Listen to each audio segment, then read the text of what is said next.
SuperTalk Mississippi media production. State Treasurer David McRae has put hundreds of millions back into the hands of Mississippi's citizens, expanding the state's affordable college and career savings program and also returning record amounts of unclaimed money. Check out how Treasurer David McRae's office can help you, your business, or your organization. Treasury.ms.gov. Oh, yeah. Good morning, Mississippi. Everything gonna be all right this morning. Mornings with Richard Cross. Oh, yeah. Here on SuperTalk Mississippi. Woo!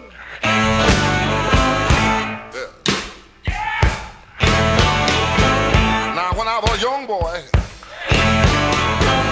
at the age of 5, my mother said I was gonna be the greatest man alive. But now I'm a man, way past 21. It is already Thursday. Good morning to you.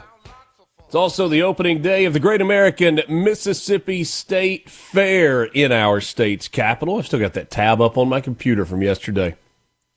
You can get all those times at the Mississippi State Fair website, msstatefair.com. Watch the sunset through the spokes of the Ferris wheel.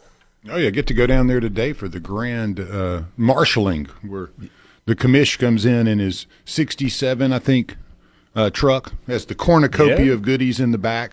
They fire off the cannon, and then we all get to go spread out and check it out. It's always cool. Are you going to do it? Oh, yeah, definitely. I don't miss this. Really? Anytime I get to see the commish come in and in the truck and the cannon gets fired, I'm in. Yeah. It's a good ceremony. Yeah, definitely. Good for you. I didn't have you, I don't know if I had you pegged as like big fair guy.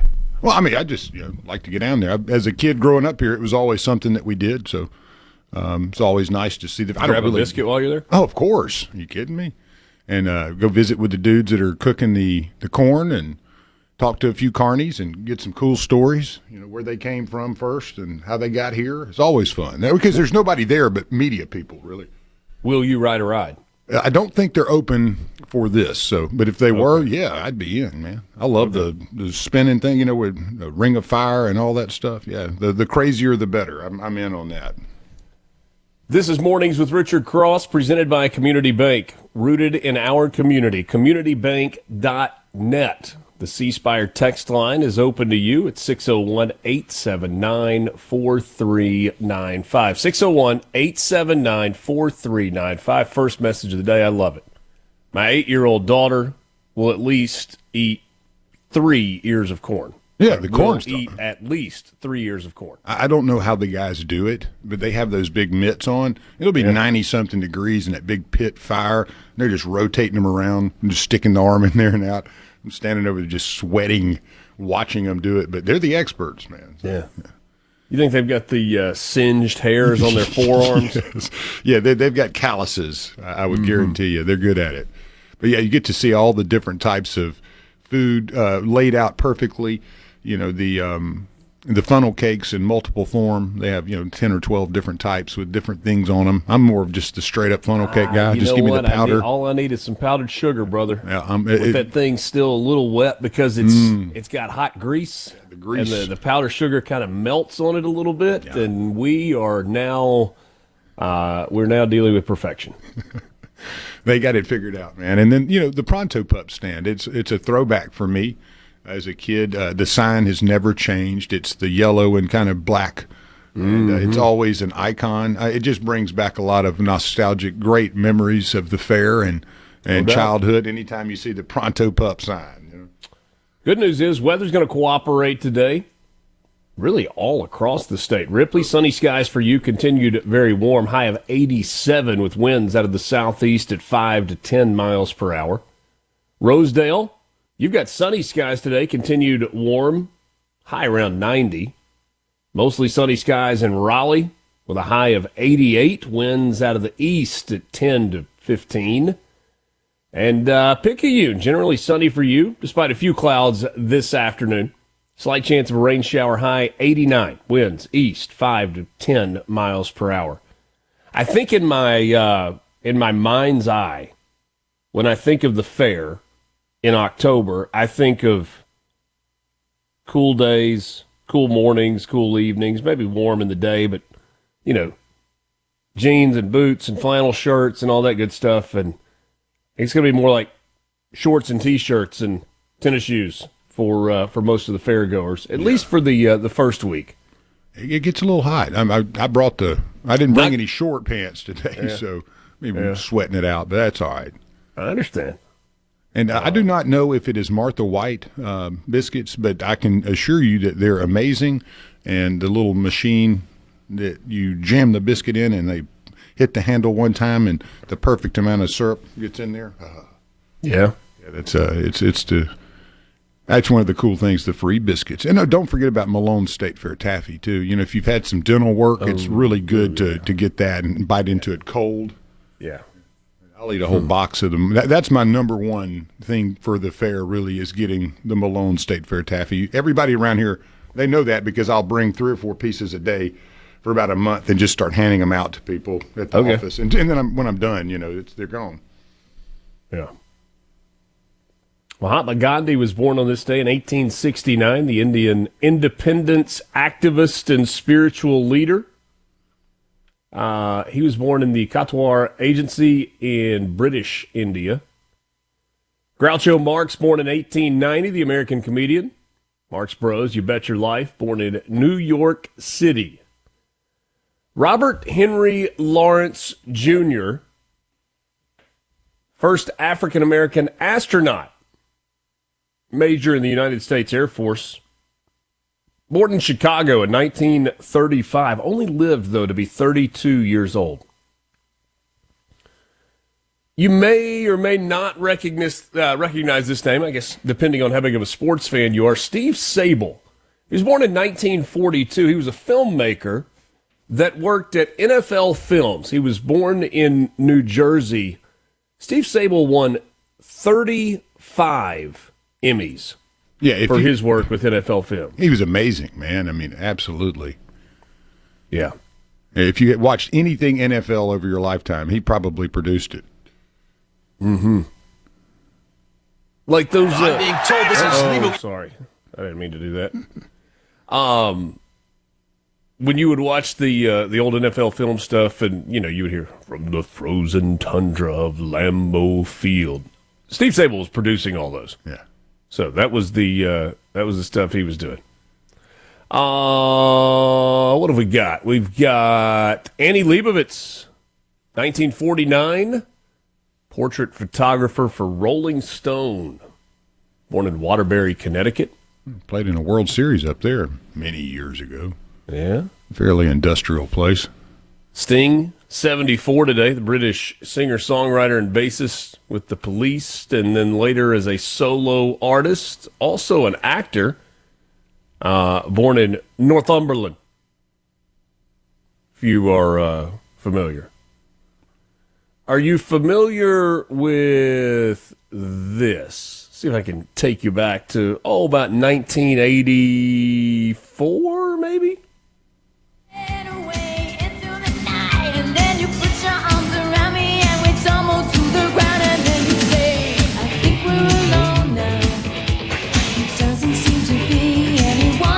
Reading through the birthdays last night, I saw Tiffany Darwish. And I was like, Tiffany Darwish? I was like, oh, Tiffany! Born in 1971, pop and rock singer. I Think We're Alone Now.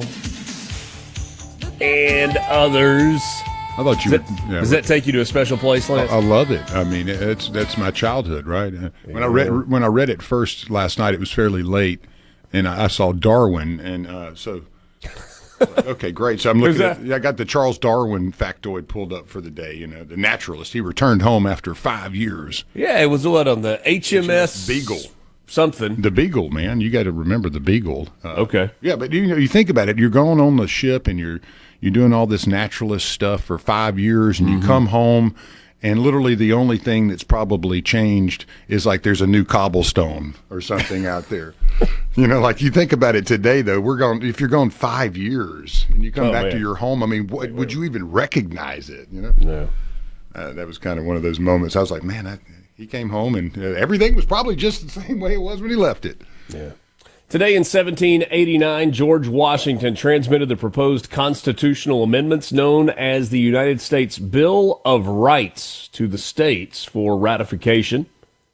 Pretty big day. 1871, the U.S. leader of, U.S. Mormon leader, Brigham Young, was arrested for bigamy. They had a rough go there until they got out there to the homeland. So, bigamy, like in case you're, like, hold on, bigamy, did you say polygamy? What's the difference? Bigamy is the illegal act of knowingly marrying someone while already married to another person, usually done deceptively and considered a crime. Polygamy is a broader concept referring to the practice of having more than one spouse simultaneously. Polygamy when it's a man. Polyandry when it's a woman. While bigamy is always a type of illegal marriage, polygamy is a cultural or religious practice that may be recognized or illegal, depending on the jurisdiction. So now you know. By the way, the LDS Church does not support bigamy or polygamy, even though the jokes sometimes write themselves. Mornings with Richard Cross. We're back after this. You're waking up to what's happening. Mornings with Richard Cross. Right now on Super Talk, Mississippi.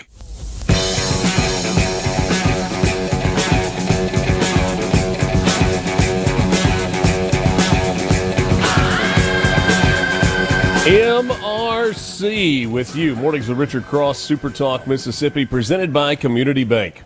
At Community Bank, we're here for every part of your financial journey. Look to manage your personal finances. Banking services make it simple, secure, and tailored to you. Are you ready to grow your business? We offer expert guidance and custom solutions to help your business thrive. Are you dreaming of a new home?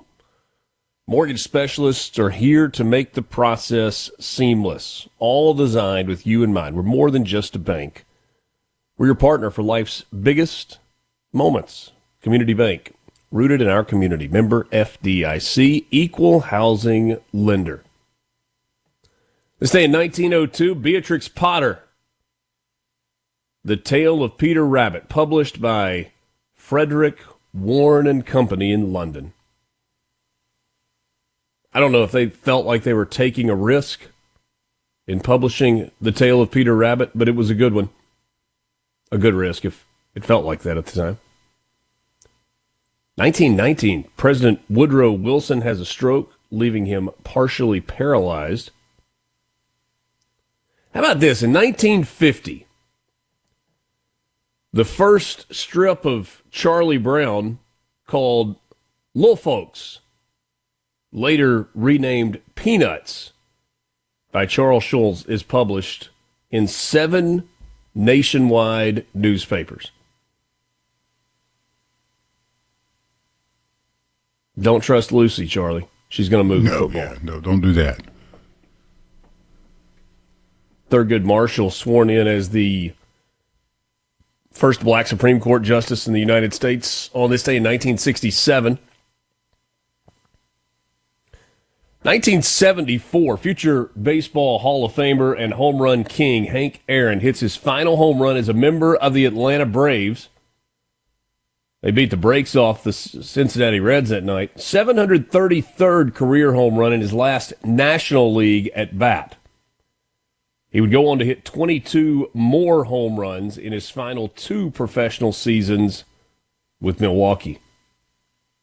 1994, legendary Miami head coach Don Shula defeated Cincinnati head coach and his son David Shula in the first ever NFL meeting between father and son.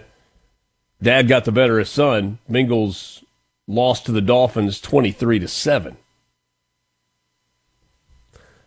1995, British band Oasis releases their second studio album, What's the Story, Morning Glory. Sold a record 347,000 copies in the first week. Slowly walking down the hall, faster than... The album propelled Oasis from being a crossover indie act to a worldwide rock phenomenon, seen by critics as a significant record in the timeline of British indie music.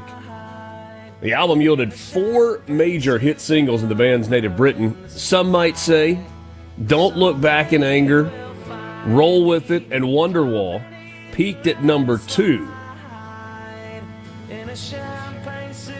And then Champagne Supernova and Wonderwall reached number 1 on the Billboard Alternative Songs chart and won a Brit Awards Album of the Year. I love the way the Brits always make an ER out of an A at the end, like Champagne Supernova. Yeah, that's my favorite thing in their language. Oh, man, I don't know if surely some of you recognize this voice.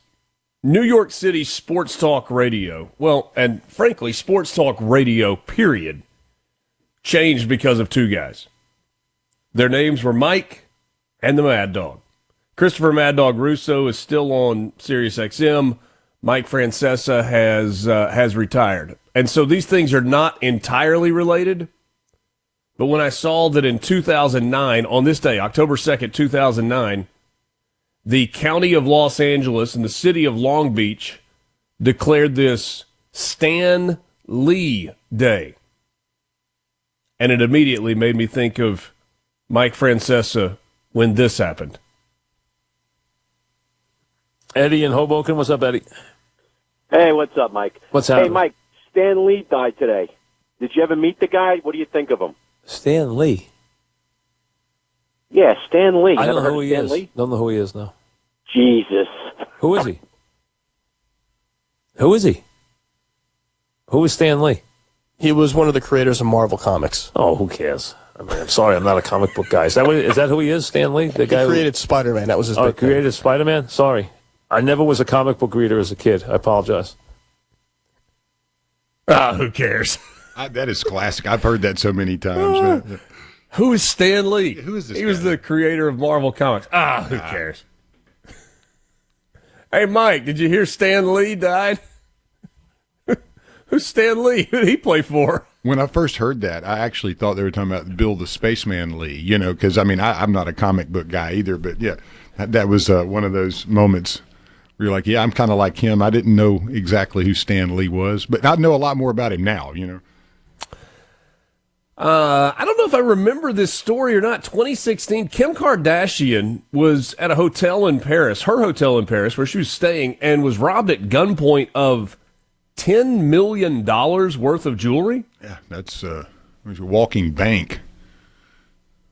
It's a lot. But you go to Dubai first and then fly in. Maybe so. Yeah. Maybe so. And finally, in 2016, 9 years ago, veteran broadcaster Vin Scully called his final L.A. Dodgers game after a record 67 Major League Baseball seasons.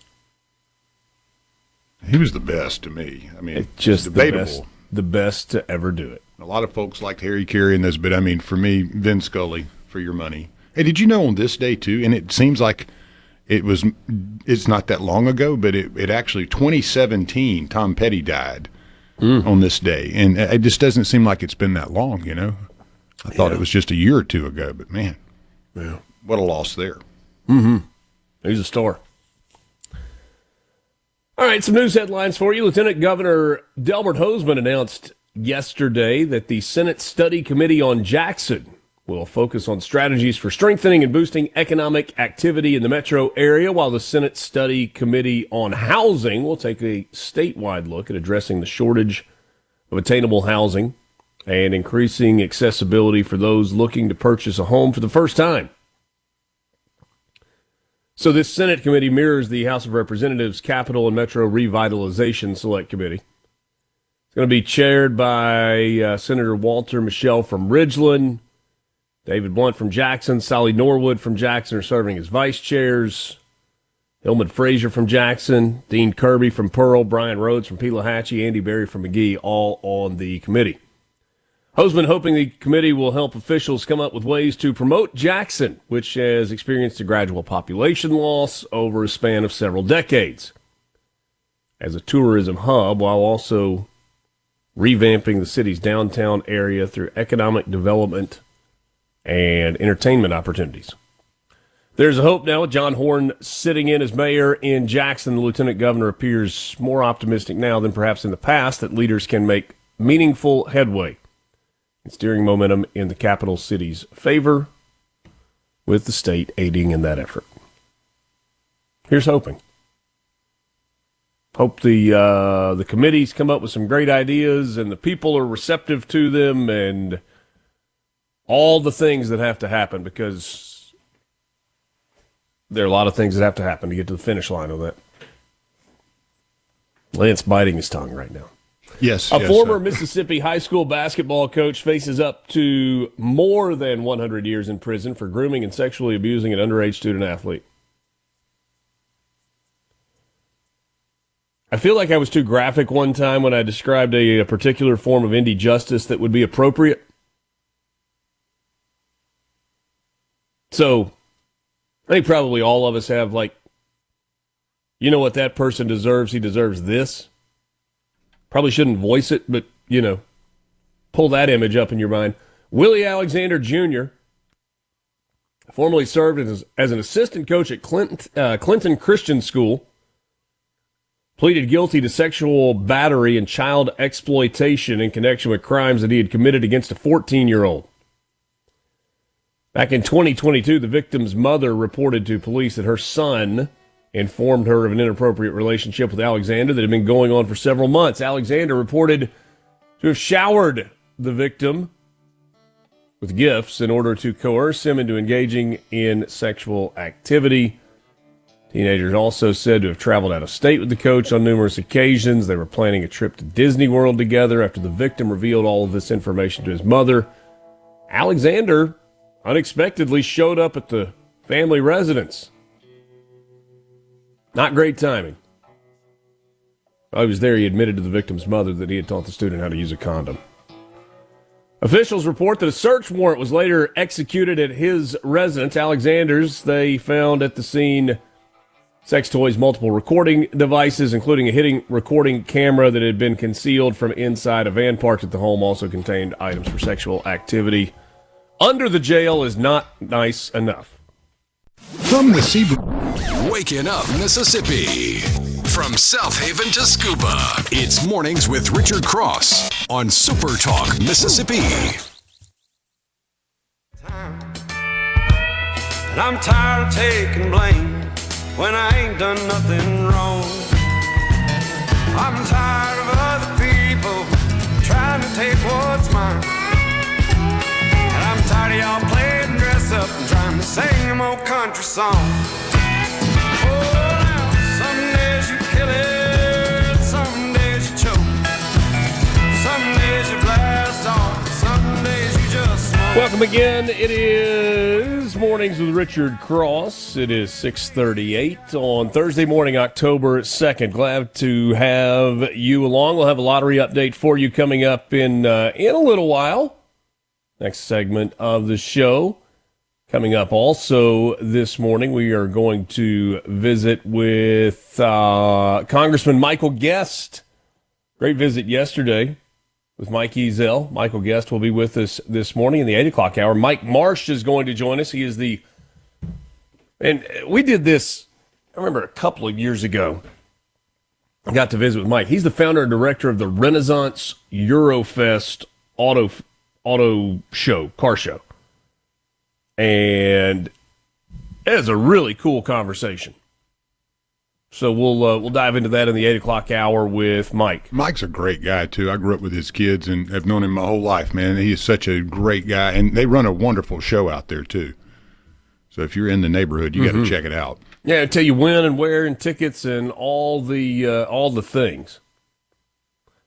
All right, power provider TVA is continuing its mission to help students across its service territory. Announced yesterday a $30,000 donation to Itawamba Community College for STEM-related programming. The grant will be used to establish a dedicated STEM lounge on the Tupelo campus. The lounge will be a collaborative space for learning, innovation, and engagement for students and faculty interested in science, technology, engineering, and math. That's according to ICC officials. It'll be fully furnished, flexible seating, collaborative design features aimed at encouraging teamwork and innovation. No word as to whether or not they will also have buzzword bingo in that lounge. Flexible seating, collaborative design, teamwork, innovation. You get those 4 words in the same sentence? Sorry. I'm not criticizing a press release. I just, those are like the business buzzwords. Yeah, they're banging it out this morning with the PR. Sounds like a great deal. I don't think they did that this morning. Or whenever that came out, yeah. But, I mean, it sounds like a really cool collaboration. No, it does. It does. Remember I read you yesterday, if you were with us, the piece that Peter Costa wrote, or at least part of it. And one of the things that he wrote was Wall Street kind of bakes in government shutdowns. Like they look ahead to bad stuff that might be coming and they go ahead and prepare for it. And then the market doesn't really react to it. Well, you got an efficient market theory, right? That everything's already known out there. There are no secrets, and therefore the market generally prices it in before it happens. Yeah. Mm-hmm. Yesterday's evidence, stocks rose to more records yesterday. Wall Street shows that it still doesn't care much about the shutdown of the government. But yields sank in the bond market following the latest discouraging signals on the economy. S&P 500 up 0.3 yesterday, which is an all-time high. Dow was up 43 points, 0.1%, passing its own record set the day before. NASDAQ composite rose 0.4. But then in the bond market, a little bit different story there. They're still a little concerned about some of the economic indicators. The hope on Wall Street has been that the job market will continue to. You want to talk about threading the needle? Here you go, Lance. Wall Street hoping the job market will continue to slow by a very precise amount, enough to convince the Federal Reserve to keep cutting interest rates, but not by so much that it brings a recession. Perfect. Well, there's 2 things I want to mention in that because it's very important to understand. Interest rates, as they go down, bond prices go up, okay? That's called bond yields declining. So that's fairly normal. You drop rates, bond prices go up. This has nothing generally to do with the economy. If you're a bond salesman, it's a bad thing. Well, it could be. I mean, your job is to make commission. It's not necessarily. So, yeah, we can go all way off into that world. But the other thing I wanted to mention is the Fed, the dual mandate of less inflation, keeping inflation under wraps and maximum job efficiency. Those 2 don't go hand in hand. You understand? I mean, if everybody's employed, then there's a problem with, the other side of this equation. Everybody's got a job. There's a lot more money out there. Yeah, and then the same with if inflation's high, then you got all this. Threading the needle is exactly the term you want to use there.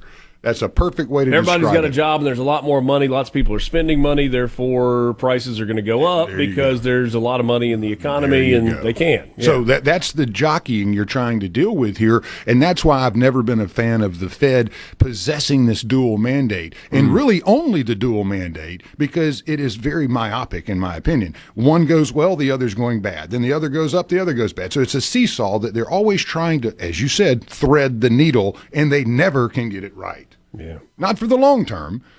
As we said, the markets understand how this stuff works. They price in changes. And a lot of times by the time the Fed can make a decision, maybe the conditions are beyond them. So it's not a perfect world. And definitely the Fed makes it a lot more interesting, when it comes to money. Yesterday, the Supreme Court said that Lisa Cook can remain on the Fed as a Federal Reserve governor for now. declining to act on the Trump administration's effort to immediately remove her from the central bank. In a brief, unsigned order, the High Court said it would hear arguments in January over Trump's effort to force Cook off the Fed board. They also will consider whether to block a lower court ruling in Cook's favor while her challenge to her firing by Trump continues. Cook will be able to take part in the remaining 2 Fed meetings this year, including the next interest rate setting committee meeting at the end of this month. Hanging on to that paycheck. Yeah, separately, the justices are hearing arguments in December in a separate but related legal fight over Trump's actions to fire members of the boards that oversee other independent federal agencies. The case concerns whether Trump can fire those officials at will. Second issue in the case, though, that could bear directly on Cook's fate, whether judges, federal judges, have the authority to prevent the firings, or instead they may only order back pay for officials who were wrongly dismissed. Actually, a fairly significant case because it has to do with presidential power. I'm fascinated by the ability that Trump is seeking to fire boards of independent federal agencies. Like, definition of independent feels like it's going to matter. If you are indeed a federal agency, then you fall under the purview of the executive branch. And if you fall under the purview of the executive branch, then you're an at-will employee of the president, right? Serve at the will and pleasure of the president of the United States. But if you're in an independent federal agency, how does that change things? Ooh, shoot, we're behind. Let's go. Jane Goodall passed away yesterday, 91 years old, one of the world's most revered conservationists. Earned scientific stature and global celebrity by chronicling the distinctive behavior of wild chimpanzees in East Africa. Her death, while on a speaking tour, was confirmed by the Jane Goodall Institute.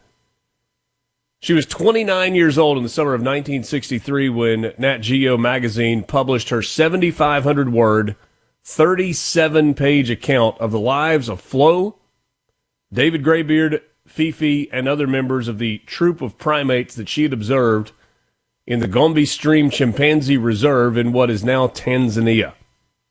She was considered one of the world's foremost experts on chimpanzees, having studied the social and family interactions of wild chimps for over 60 years.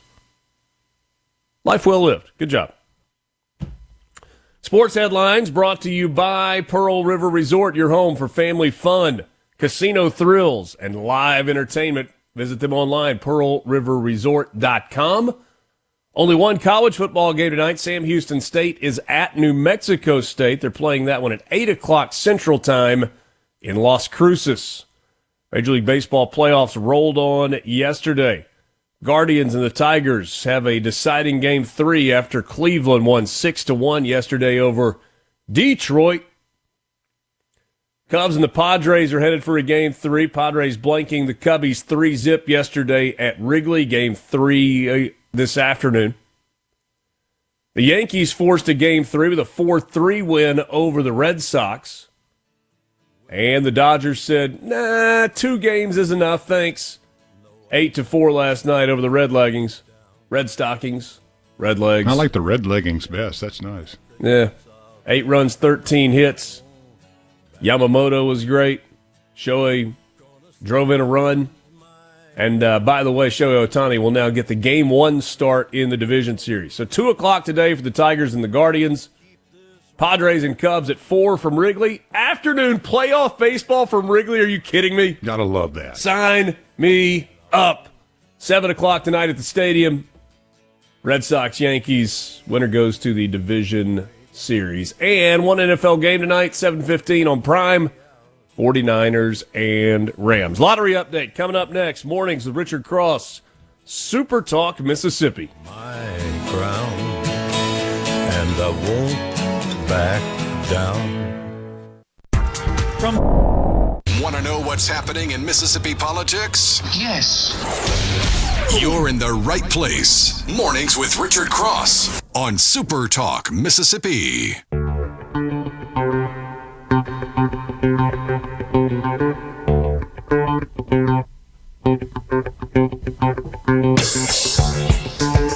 Once again, good morning to you. It's Mornings with Richard Cross, Super Talk, Mississippi, presented by Community Bank, rooted in our community, communitybank.net. It's time for your daily lottery update, brought to you by the Mississippi Lottery. Find them online at mslottery.com. No jackpot winner for Lotto America. The estimated jackpot for Saturday night's drawing is $4.07 million. Powerball is growing once again. $195 million, the estimated jackpot for this coming Saturday's drawing, with an estimated cash value of $90,500,000. Want a number that'll grab your attention? Look at the number for Mega Millions. $520 million, the estimated jackpot for Friday night's drawing. Cash value of $240.1 million. It's a lot of money. A lot of money. New lineup of games, scratch-offs that go live next week, Tuesday, October 7th. Lucky numbers, a $1 game. Bingo night, a $3 extended play game. And cash money, a $5 ticket with multiple ways to win prizes. For all the details, go to mslottery.com. It's your lottery update brought to you by the Mississippi Lottery. Debbie in Ocean Springs. Richard, didn't get a chance to mention it yesterday when you were talking about Yankees Red Sox. Did you know that pitcher, Garrett Crochet, is from and pitched for Ocean Springs? I did not realize that he was from Ocean Springs. I knew that Garrett Crochet pitched at Tennessee, and he was a stud there. Yeah, no one here really recruited the kid. And Vitello, he saw something, and I can tell you that dude is nothing but gas. Yeah. When you pumping a hundo in there left and just hitting exact spots. It looked like that at Tennessee. I mean, the guy was amazing there. That was one of those that you let get away. Yeah. Yeah, he was really, really good. I would be cussing the TV for a couple of years, watching that kid at Tennessee going, why didn't we get him? You know how it always is when you got somebody like that on the opposing team from your home state, and a lefty, mind you. Goodness. I'm not sure that he was recruited by Vitello. I'm not sure. I can't quite remember. Because he was a freshman in Tennessee in 2018. Wasn't there a COVID year in there, though? I'm trying to remember. There was something odd there. No. I was just thinking about who went and found him initially. So 2018 is when he was a freshman. And I don't think Vitello was there yet in 2018. Yeah, he got he became the head coach in 2018 at Tennessee. I thought he recruited him, if I remember the story. And he was, Tony, it's somewhere or another, he had a fresh approach, I guess, coming in and saw something others didn't. And then when he got there, buddy, he just blew up. That's right. So Crochet would have been in Vitello's very first recruiting class at Tennessee. That first team went 29 and 27. Mm-hmm. And then they won 40. And then they were 15 and 2. In the COVID year, right? COVID year. And since then it's been 50, 57, 44, 60, 46. Love him or hate him, he knows how to win baseball games. And did you see last week Tony Vitello's name associated with the San Francisco Giants head coaching job, managerial job? That would be interesting. Yesterday, David O'Brien with the Atlanta Journal-Constitution writing that if Atlanta wants to make a move that's a little outside the box, perhaps they will reach out to Tony Vitello, the head coach of the University of Tennessee. And all of us in the SEC said, that's a great idea. Take it. Take the deal, man. Lance, I got a concerning message a little while ago. It comes from one of our state legislators alerting this to me. Freedom Project Media. Alex Newman writes, A newly created school choice program in Tennessee is already funneling taxpayer money to multiple Muslim schools across the state that embrace Sharia law and jihad. Well, you don't want to do that. School leaders are also using the students to lobby state officials. The revelations are fueling fresh criticism of the taxpayer-funded choice scheme. Known as the Tennessee Education Freedom Scholarship Program, opponents warned early on it would lead to more government control over private education and homeschooling. Now, concerns are growing about just what sort of education taxpayers are being forced to fund. Even a cursory review of social media profiles of Islamic school leaders and the schools themselves reveal deeply controversial activities that taxpayers would frown upon.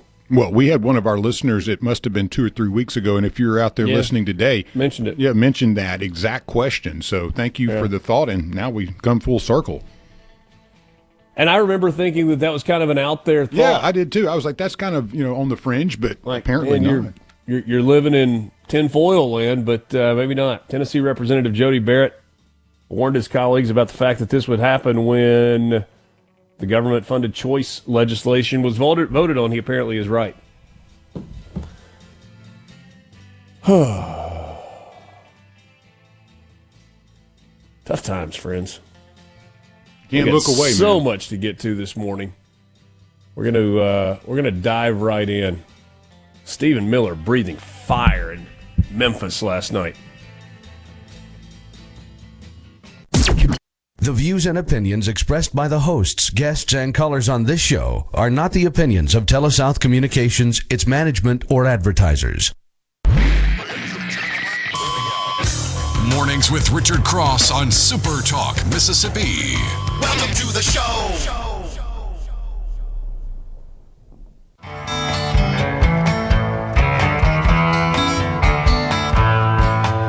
Wash away my troubles, wash away my pain with the rain and Shambhala. Wash away my sorrow, wash away my shame with the rain and Shambhala. Welcome back. 7 o'clock hour, Thursday morning, October the 2nd. Alongside Lance Tolbert, I'm Richard Cross. We are glad to be with you. Glad to be starting the day with you as you ease out the door on another gorgeous day in the Magnolia State. We wish you well. Hope it's a great day at school, great day at work, great day knowing the weekend just around the corner is on the horizon. Great day if you're a Mississippi State fan, knowing that got an opportunity this weekend in College Station. Great day if you're an Ole Miss fan, getting to bask in the glow for an open weekend of a big win a week ago and knowing that there's a lot on the horizon. Great day for a Southern Miss fan. Open date this weekend, coming off a win. Great day if you're a football fan with junior high, high school, junior college football happening all across the state of Mississippi tonight. Just a great day. Well, and if you're a flag salesman, you've probably seen a major increase in your Trinidad and Tobago flag sales. Probably hit a record. You know what? I'm glad you mentioned that. Yeah. I forgot to do something yesterday. The commissioner, Andy Gibson, sent me a message asking if I would say thank you to our friends at A Complete Flag Source there in Jackson, who helped extensively with the decorating of the state fairgrounds. Their website is acompleteflagsource.net, and when I was looking at the website yesterday,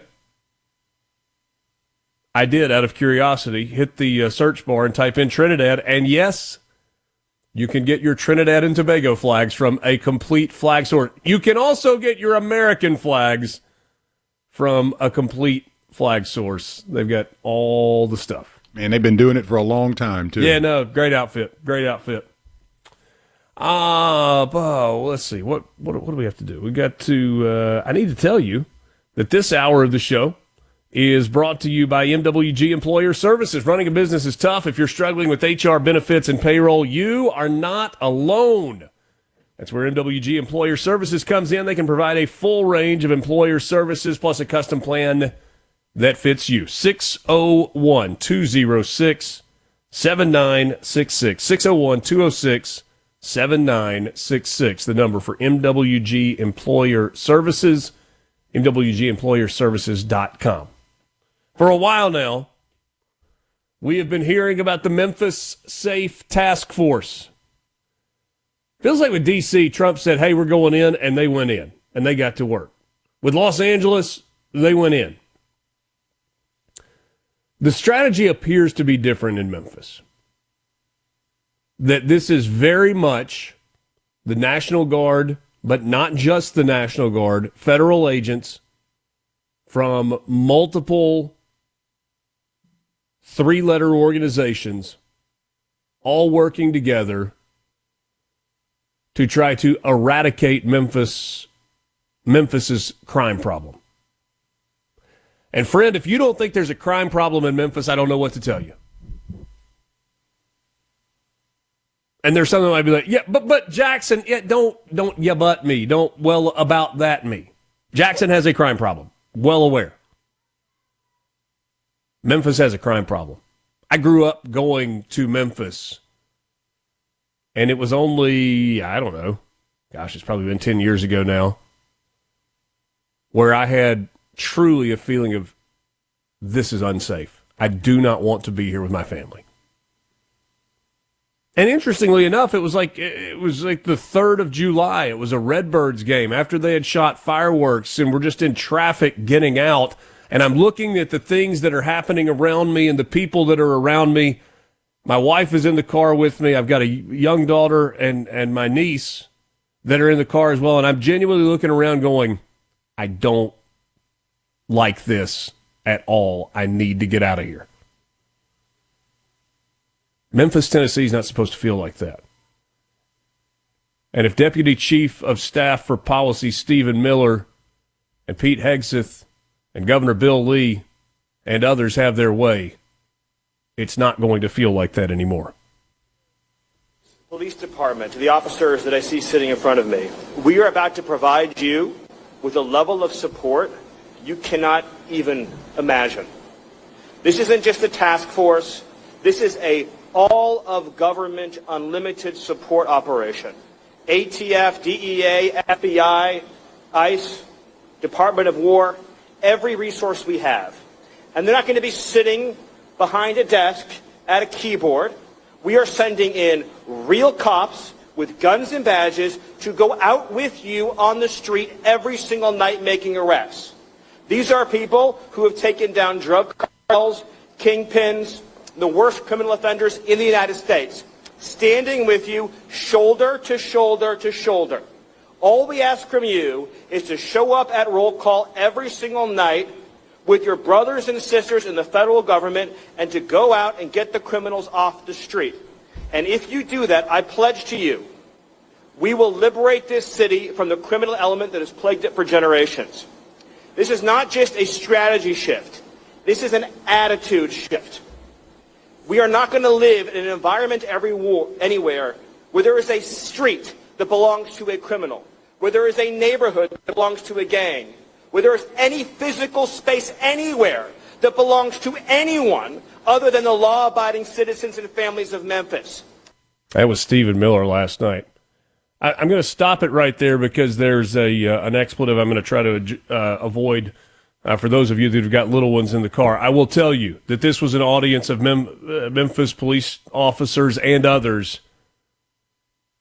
And I don't call it a pep rally speech, call it like a pregame locker room speech. I don't know what you want to call it. But at the end, a significant ovation for Stephen Miller.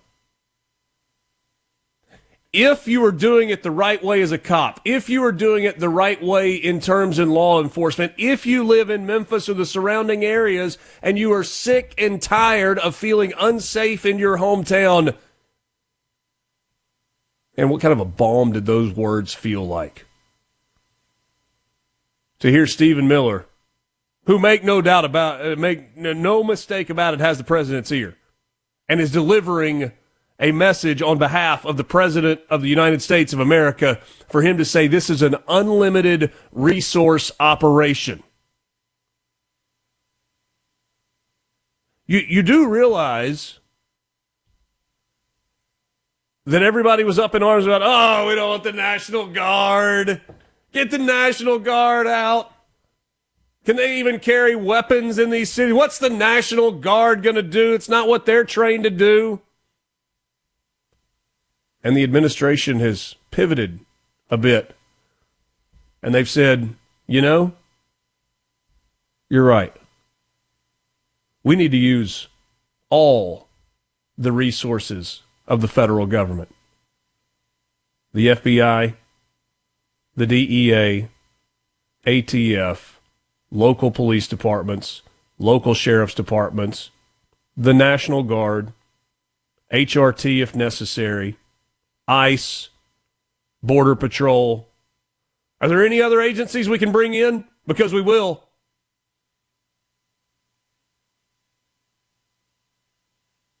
No street belongs to a criminal. Man, what a powerful word, or a powerful sentence. Now, there are two parts to this, okay? There is the saying it. Actually, there are three parts to this. There's the saying it. Steve Miller got no trouble with that. There's the doing it. My guess is that the combination of MPD,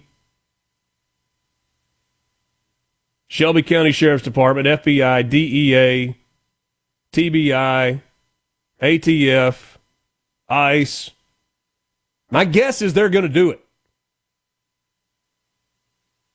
But the third part of it is the hard part. The third part of it is maintaining it. Got to make it stick. You can talk about it, then you can do it, but you got to maintain it. And one of the things that you got to do to maintain it is not only arrest criminals, but keep their butts in jail. Well, yeah, and the leaders too that are crooks and corrupt. And so that starts with the district attorney or whomever's bringing charges. This catch and release crap after 3 weeks in jail or 39 weeks or 39 months of a 80-year sentence, it's got to stop. Got to stop. Memphis today. Will it be Jackson next? Maybe. A lot of movement in the right direction in Jackson. Hey, we've gotten a bunch of questions lately about, hey, if Republicans aren't going to be fiscally conservative, why did I even vote for them? I think I got an answer for you next. Mornings with Richard Cross, SuperTalk, Mississippi. From the Venable Glass Traffic Center, officials now working 2 accidents on 220 southbound. The first on the right shoulder just past exit 9. The second still has the left lane blocked just past exit 8. Expect delays 220 south. Elsewhere, things looking pretty decent for the drive. Buckle up, drive safe. Trust your heavy haul transportation needs to Southeastern Services. With years of experience hauling and operating heavy equipment, you can trust their team to handle your job with confidence. Southeastern Services, where trust meets the road. This is Eric Clark with First South Farm Credit. At First South, we specialize in rural land financing. Whether it's a large tract or 10-acre home site outside the city limits, we offer very competitive interest rates, flexible terms, and quick turnaround. Let me customize a loan package for you. Please call me, Eric Clark, at 601-898-8540. That's 601-898-8540, or find us online at firstsouthland.com. You already know that Madison Cellars is Madison's favorite place to buy wine and spirits since 1988. On Highway 51 in the Madison Station Shopping Center, Madison Cellars has a hometown feel with a big city selection. Do you have a question about which wine to serve with a certain dish? Call 601-856-0931 and let their knowledgeable staff help you find the perfect match. Find out more at madisonCellars.net or stop by today. Madison Cellars on Highway 51 in the Madison Station Shopping Center. If you're about to start a project or remodel with wood, you need to think Miller Lumber in Richland. Since 1953, we've built a solid reputation of supplying quality wood at a lower price, like Western Red Cedar and Cypress Lumber, as well as a wide variety of patterns in pine, cedar, and cypress. Shop Miller Lumber for the best price new pine flooring and treated lumber in town. Miller Lumber, 551 Old Highway 49 South in Richland. Visit MillerLumberSales.com, 601-936-7099. Time, come down to Cock of the Walk. The big news is shrimp at Cock of the Walk. Try all our shrimp offerings with our new shrimp platter, combination plates with shrimp and catfish or shrimp and chicken, or put a feather in your cap with all three in the red feather sampler. And don't forget the greens and coleslaw too, with locations on the Reservoir, Pocahontas, and 1 mile from the Grand Ole Opry in Nashville, Tennessee. For a flipping good time, come down to Cock of the Walk. I like chicken. I like fish. I like hush puppies. I love it. Catfish is excellent. For a flipping good time, come down to Cock of the Walk. No talking points and no spin. Just the truth as we cover the news. That's what you get with me. It's Eric Erickson, weeknights starting at 9 p.m. right here on SuperTalk Mississippi. Find out what's happening across your state. Mornings with Richard Cross on SuperTalk Mississippi.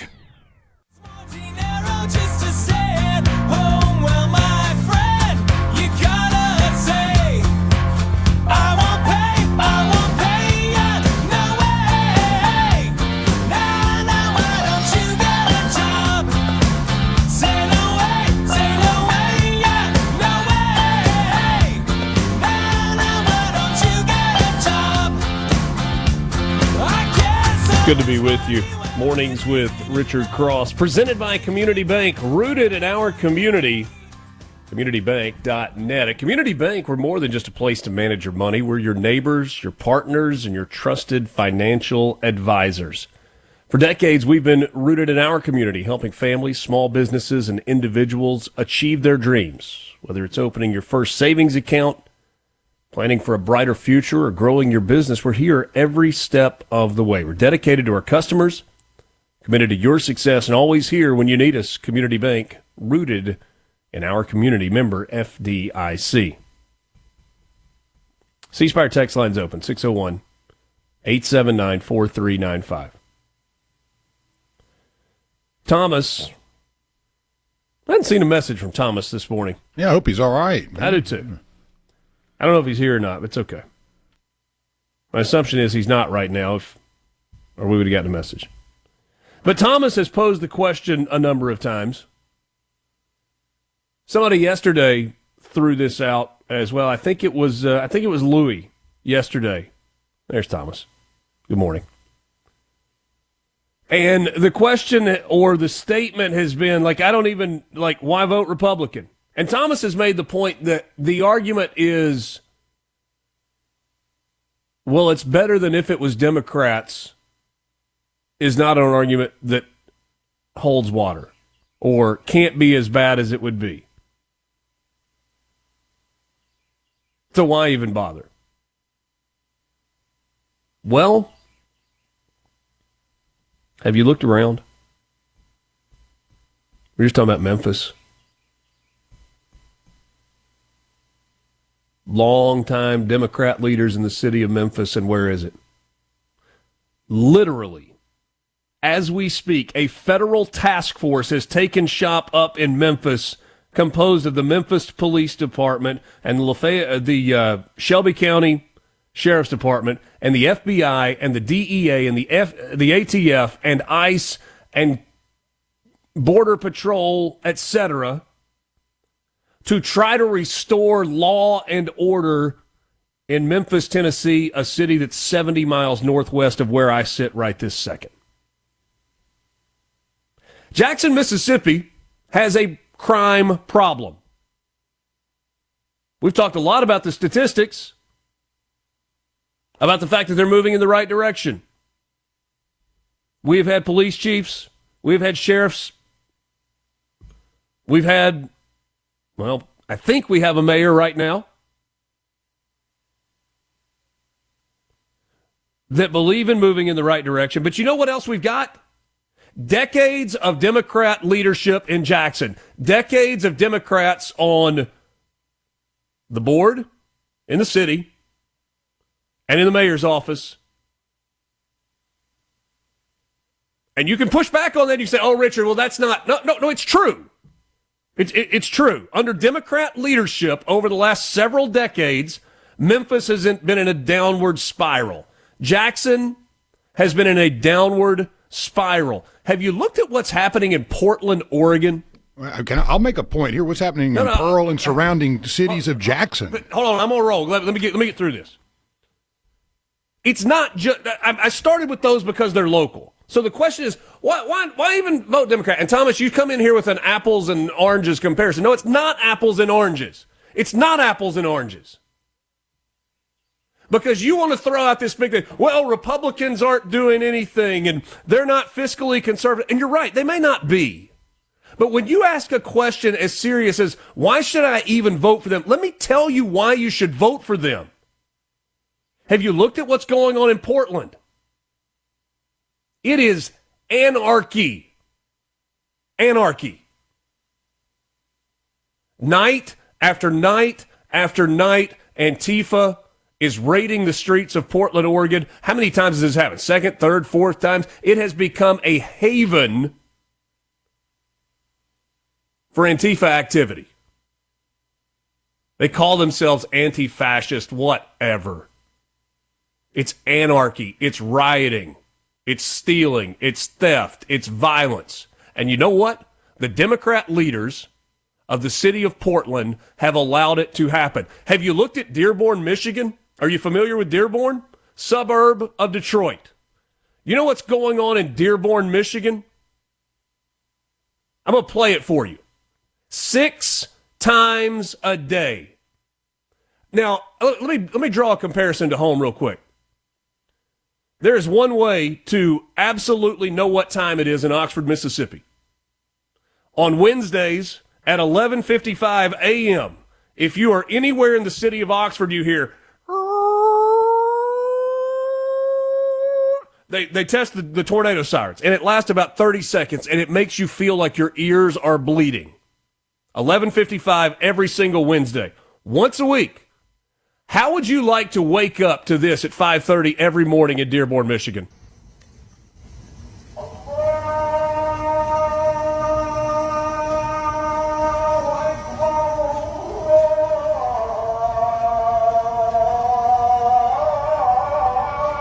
Loudspeakers from the mosque in Dearborn, 6 times a day, the Muslim call to prayer.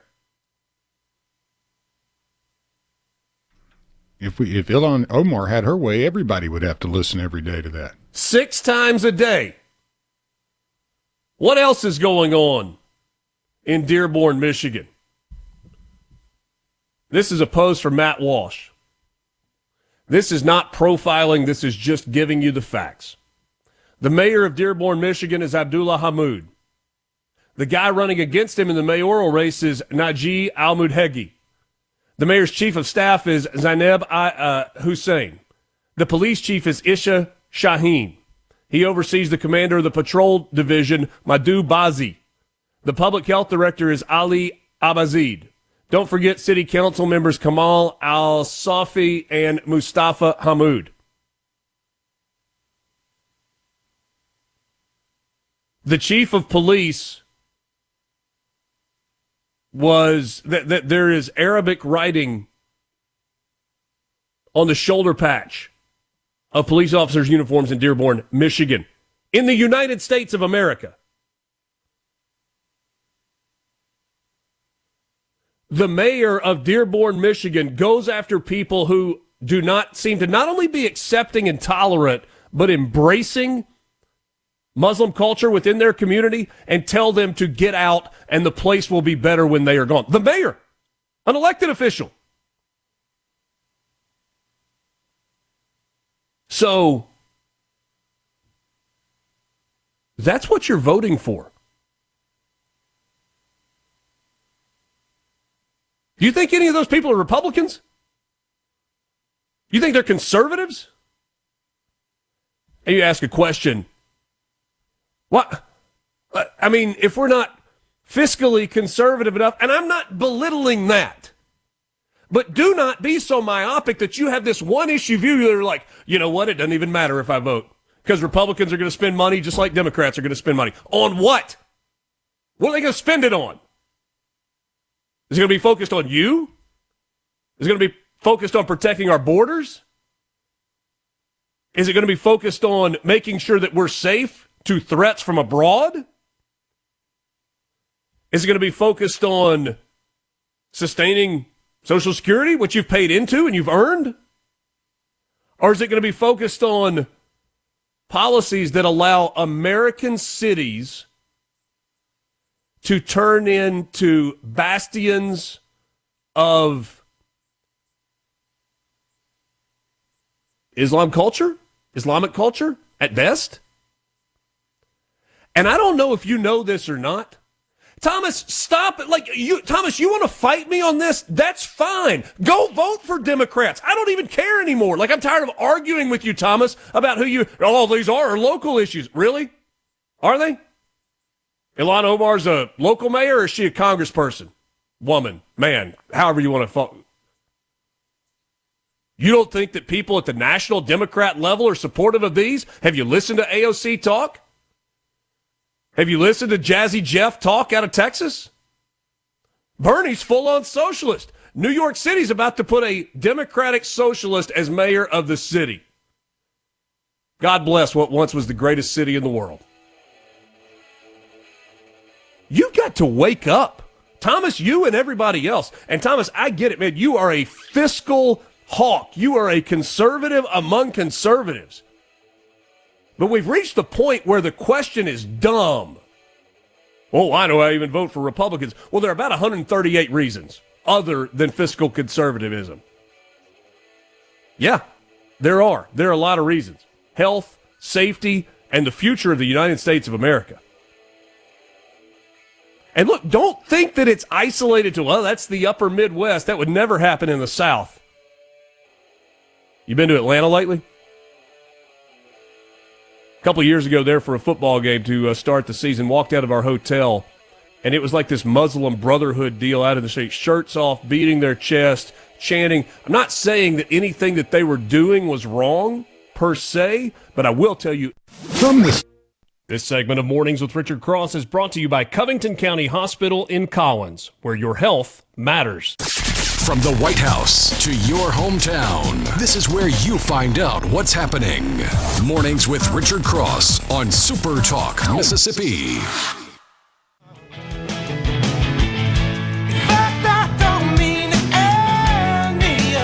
Sometimes those commercial breaks get in the way, or maybe I'm just not paying attention to the clock.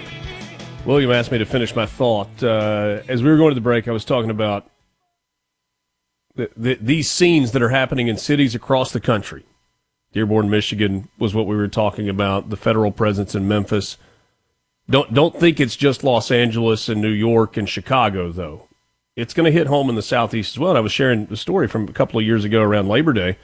Was in Atlanta for a football game and walked out of the front door of our hotel, and you had hundreds of Muslim men who were practicing, I guess it was some sort of religious activity. And I don't think anything that we were doing was illegal, but it was really, really uncomfortable. Beating their chest and screaming and chanting and yelling, and like it was an uncomfortable situation. And I've been a lot of places and done a lot of things. Michael Guest is the congressman from the 3rd District of Mississippi, and he joins us this morning. Congressman, thank you so much for your time. How are you today? Good morning. I'm good. Thank you for having me on. I appreciate it. And you kind of walked into the conversation we were having. You get the news with the federal task force arriving in Memphis. There's been talk about whether or not Jackson might be on the horizon for that. Do you ever look around and wonder, how did we get to this point where we're worried about safety in our own cities, and we've got leaders who are openly letting criminals go free and almost condoning the activity? And we shouldn't be surprised by that this was going to be the ultimate outcome. I mean, we've seen this is something that has progressed for several years now, where you've got progressive prosecutors who don't want to do their job and actually hold people accountable for their actions. You've got cashless bail systems where people are arrested sometimes for very serious crimes who are back on the street in just mere hours. We've decriminalized theft in many cases. We've decriminalized the use of certain narcotics. And so this was something that I think many of us saw coming. And we shouldn't be surprised now that we see lawlessness, and we now have to have the military go in to assist local law enforcement to restore law and order. And look, that's one of the things. Public safety is one of the most important things when you're talking to an individual. They want to be able to feel safe. They want to be able to know that their family is safe, their wife, their children, that when they go to work, they're going to come home, their house is not going to be burglarized. And people often flood to areas where there is public safety and people feel safe. That's one of the reasons I think here in the Jackson metro area, you've seen a boom in Rankin and Madison County. They are known for public safety, and people are leaving high crime areas such as Hinds County and moving to Rankin and Madison to feel safe. And so that is what we're seeing playing out across the country. We shouldn't be surprised, and I'm glad to see that the president is willing to step in to use federal resources to restore law and order in many of the places across the country.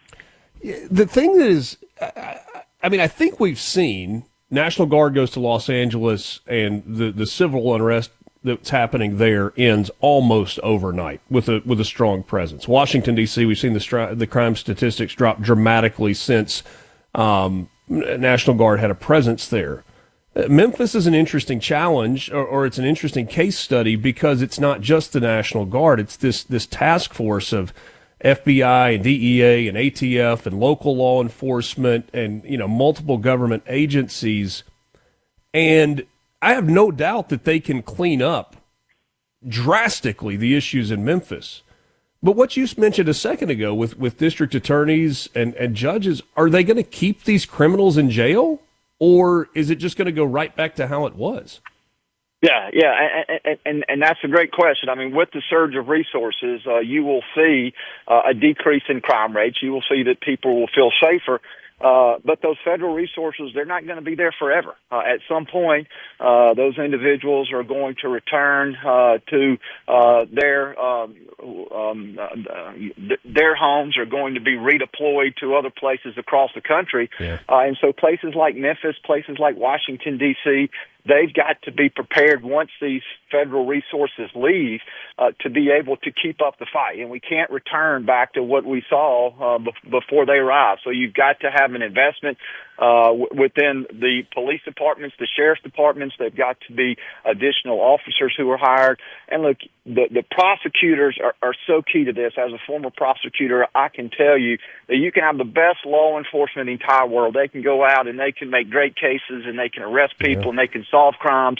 But if those people are not being prosecuted in a court of law, if they're not being held accountable, if they're just being booked and processed and then released or brought in and put on probation with no consequences, it is not going to have a long-term impact. And so the judicial system has to be a portion of this and a big portion of solving the problems in these high-crime urban areas that we see across the country.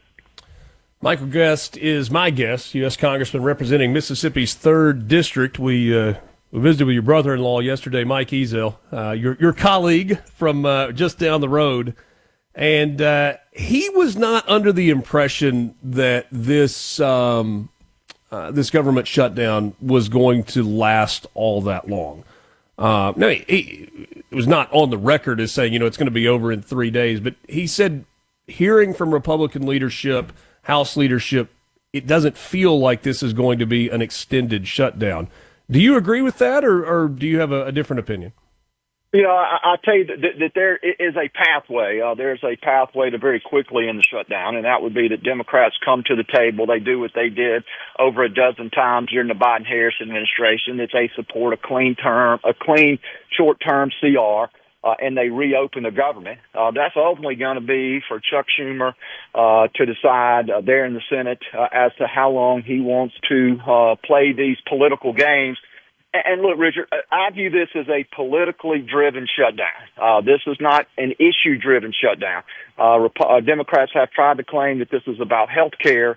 But this is about the fact that Chuck Schumer is very fearful of a primary challenge from Alexandria Ocasio-Cortez, that the far left is pushing him day and night to stand up to the Trump administration. And so I believe that the shutdown will probably go well into next week. If I were to put an over-under number on it, I would say about 10 days. I think as we get maybe to the end of next week, we will see enough pressure has ratcheted up on the Democrats that they will relent and that they will reopen the government. But again, this is politically driven, and getting out of this shutdown is going to depend upon when the Democrat Party feels enough political pressure that they have caused enough damage to the economy that they relent and open the government, just like they've done, again, 12-plus times when President Biden was in office. This is nothing new. The Democrats, again, are appeasing the far-left base that have pushed them into this shutdown. And it's going to be up to them to decide when they're ready to get out. All right, you just gave us a touch of Washington inside baseball, and I'm going to push you a little farther on that. You said Chuck Schumer is fearful of an AOC primary challenge. All right, so I started thinking about that when you said that. So you're talking about AOC running for Chuck Schumer's Ocasio-Cortez. Running for Chuck Schumer's Senate seat, and my initial thought is, she'd beat the brakes off of him. It wouldn't even be close. His favorability numbers in New York are so low, and even though she's kind of crazy, people that vote for her seem to like her a lot. But then I thought about the fact that Mitch McConnell's been challenged a lot, and these guys and gals that have been in the Senate for a really, really long time, there's a cockroach tendency there. Like, you can't ever quite get rid of them. Is there any hope that Chuck Schumer would have in beating AOC if she were to come after him in a primary? You know, I think it's going to depend on where a lot of these progressive groups line up. I mean, you know, you would think that just looking at the politics that they would be much more likely to line up behind Alexandria Ocasio-Cortez than they would Chuck Schumer. But you also have to remember that Chuck Schumer is the minority leader. And if the Senate were to flip, he would become once again the majority leader. And so he has a great deal of influence in his current position that Alexandria Ocasio-Cortez would not have. If she came in, she would be a ranking file member of the United States Senate. She would not serve in that leadership capacity that has taken Chuck Schumer decades to be able to work up to the position that he is in now. So I think right now there's a couple of different dynamics that are coming into play. But I think if Chuck Schumer loses those progressive organizations, if they don't see him as willing to stand up to President Trump, willing to fight, willing to do their bidding, then I think he sees that race very quickly turns in favor of Alexandria Ocasio-Cortez, and that his chances of winning drop dramatically. Wow. 30 seconds left. I know that's a tough ask. How do you balance the need for smaller government being a Republican priority with compassion for those who may be losing their jobs because of the shutdown? You know, I mean, Republicans have said forever that we want to shrink the size and scope of government. You know, you do that by cutting regulations. You do that by getting rid of unnecessary spending. And you also do that by shrinking the federally bloated federal workforce. So if there are people whose jobs are truly non-essential, non-necessary, then that would be a cost-saving mechanism and a way for Republicans to carry out that core message of shrinking the size and scope of government. And so this is an opportunity, particularly if this shutdown drags on for a long period of time, for Republicans to begin to accomplish that. From the event. Start your day right. Mornings with Richard Cross on Super Talk, Mississippi.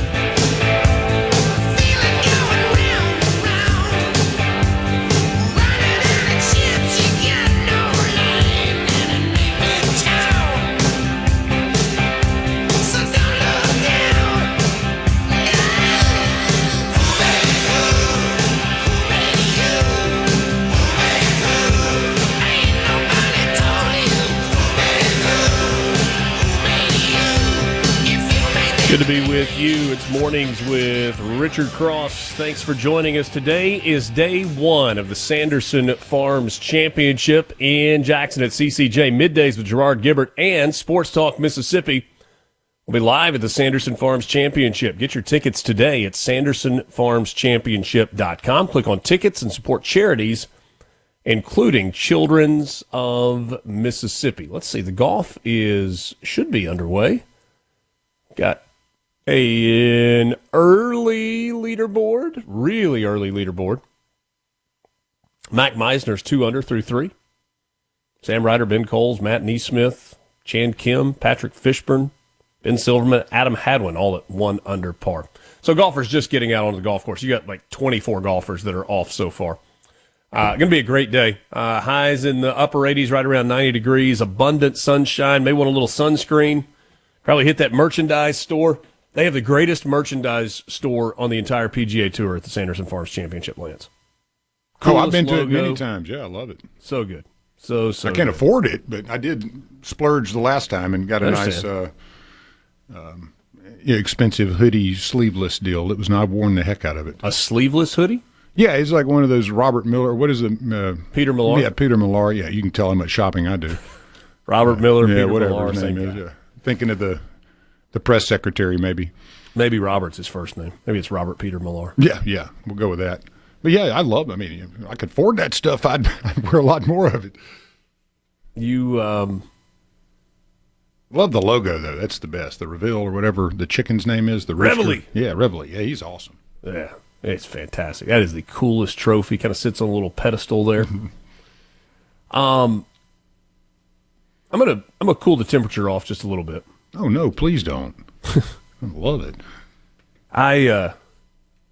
You got a little peek inside my brain when we were visiting with Michael Guest just a second ago. I appreciate the Congressman joining us this morning. And it's what kind of like a political strategy nerd I am deep down on the inside. Because when I asked him about the length of the shutdown, and he almost immediately went to a political decision. So Chuck Schumer can stand up there and talk about funding health care and extending policies or whatever. But if he has somehow decided that there is a political win for him in this shutdown, it's kind of hard to see a political win right now for him. Unless it's the groups that support him that are so entrenched in wanting these healthcare subsidies to continue,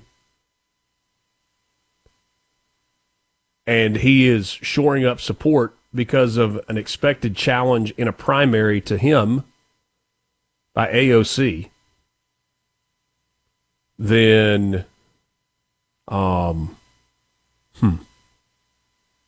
I mean, that just fascinated me. And I immediately went to, okay, can you knock him out?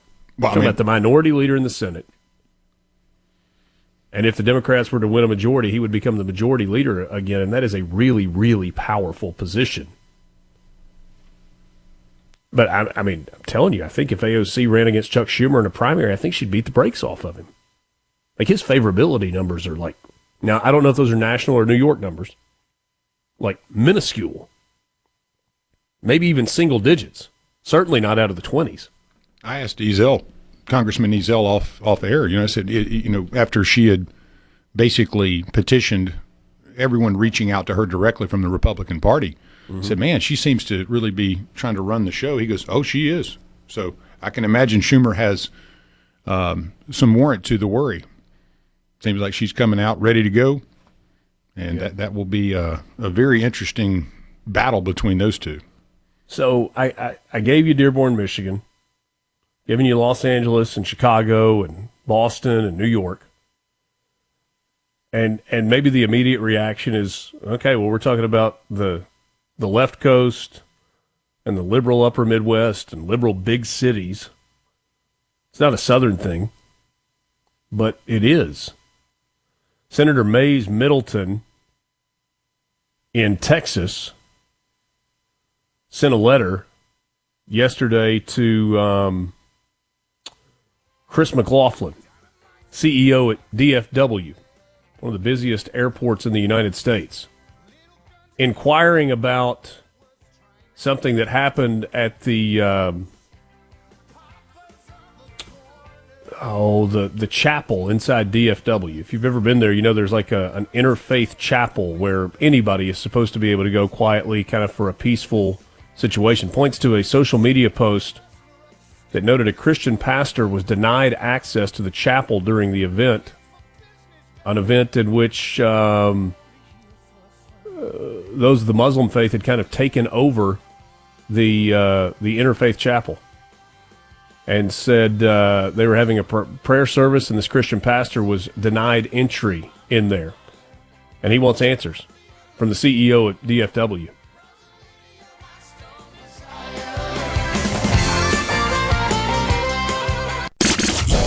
Good morning, everybody. Time to wake up. Start your day right. Mornings with Richard Cross on Super Talk, Mississippi.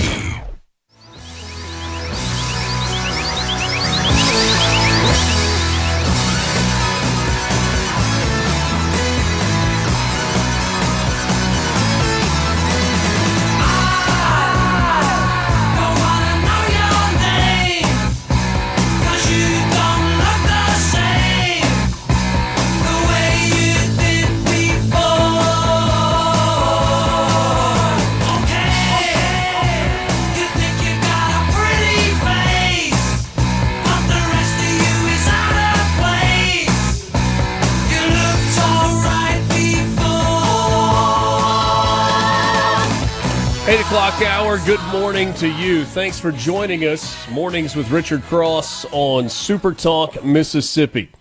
Mornings with Richard Cross is presented by Community Bank, rooted in our community, communitybank.net. Alongside Lance Tolbert, I'm Richard Cross. Glad to have you along for the ride on a beautiful start to a Thursday morning across the state of Mississippi. We've got sunshine all over the state, temperatures upper 80s, low 90s in some places, little bit of a breeze moving toward the weekend, and we appreciate you joining the conversation. The C Spire text line is open. The number is 601-879-4395. Again, 601-879-4395.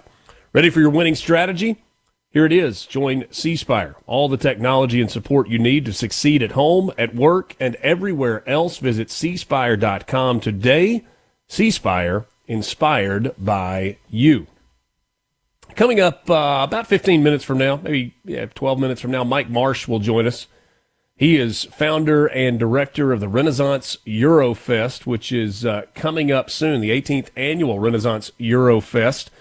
It's a car and motorcycle show that happens in Ridgeland at the Renaissance, and we're going to talk all about that. Such a cool event. Put that on your calendar and plan on attending. Good. I wanted to say one thing as we look back on the conversation you're having, and I'll make it very quick. But for 20 years, there's a little park in a neighborhood that was well attended, but followed the rules. And when the sun went down, people left, and everybody seemed to do the right thing. In the last 2 years, you've seen that little park in front of a neighborhood turn into a drug den. A place where drug deals are going on and God knows what else, in a nice neighborhood. And this is something that's happened over the last couple of years, and I've been watching this. It's a very disturbing trend. The other side of that is trying to get law enforcement to do anything about it has been an absolute uphill battle. So if you don't think this is coming to a community near you, a suburb where you live, I warn you, please do not keep your head stuck in the sand. People need to wake up to what is actually going on out there. Whether it's Muslims or crime or what, it doesn't matter. There's a cadre of people in this country that have decided following rules and doing the right thing is not for them. Yeah. And you're getting an entire party that is saying, hey, go do that. You've got a congressman up there saying, white country, bad thing. So there's a lot of demonization going on of following the rules, doing what's right, cleaning up crime, having respect for others. We're losing that. And a lot of it is because we're not doing anything. We're saying, hey, that's just the way it is. But it doesn't have to be that way. And that's how I'm going to leave this. It doesn't have to be this way. And this administration is trying to not make it just be that way because that's the way it is. So if you think it's only people that are scared of crime leaving these crime centers, you've lost your mind. Yeah. And Lance, I feel like I need to say this. Not everyone that is a Muslim is a bad person. Of course not. Not everybody that practices the faith of Islam is a bad person. It's the radicalization of that religion. I don't agree with that religious choice, but we live in a place where there is a freedom to practice your religion. And that's not, I mean, I live in Oxford. There's a small mosque in Oxford.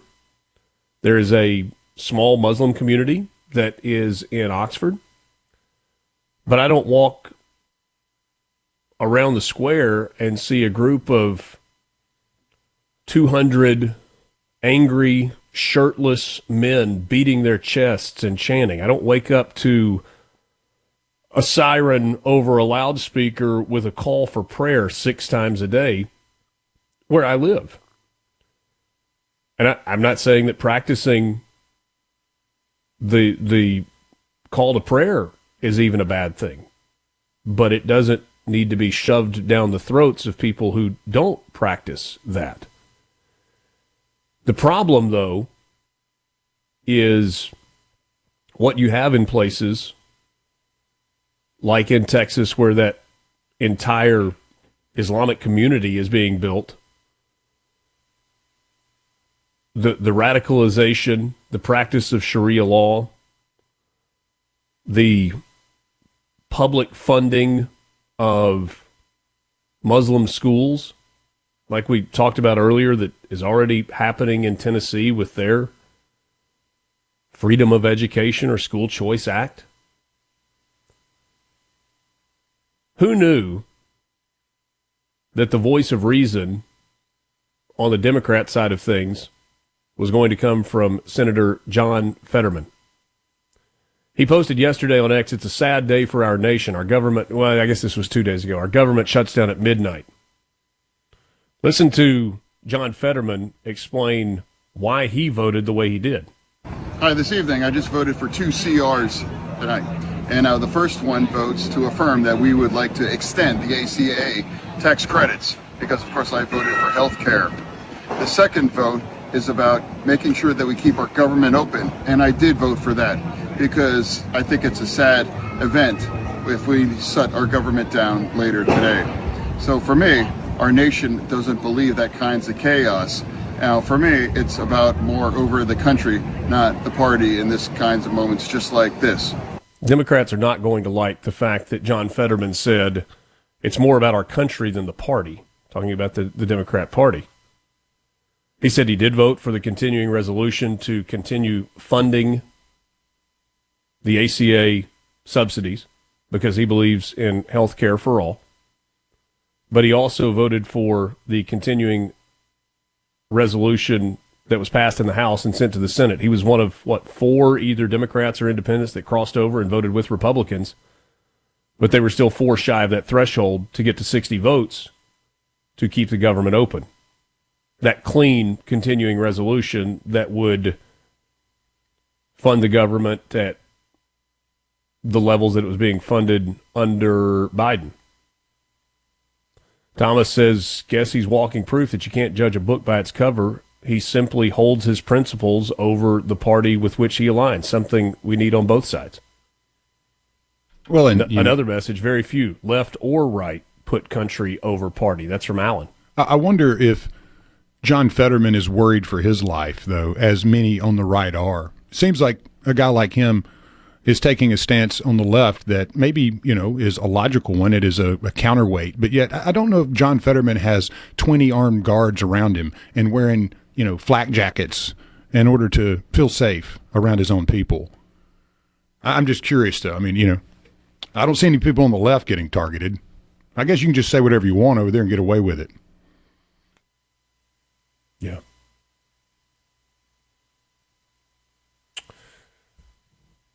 You can join the conversation on the C Spire text line at 601-879-4395, 601-879-4395. Scott Jennings put this on X yesterday. There is apparently a phone number that you can call to leave comments or ask questions of the White House. Listen to the message on the other end of the recording. Make him call it.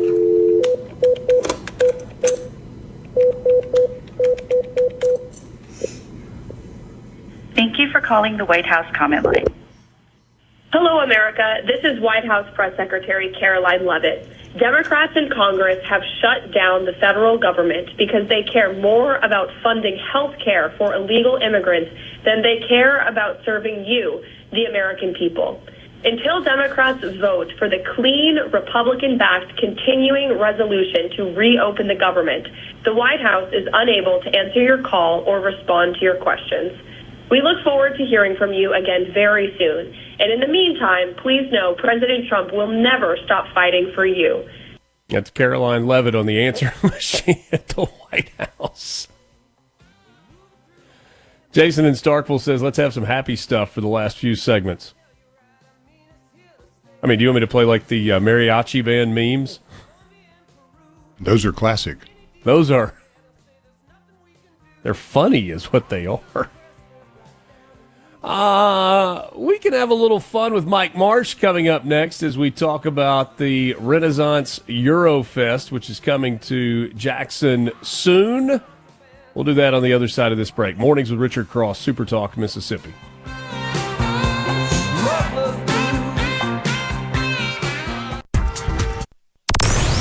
Start your day right. Good morning, America. How are you? Honestly, I have no idea.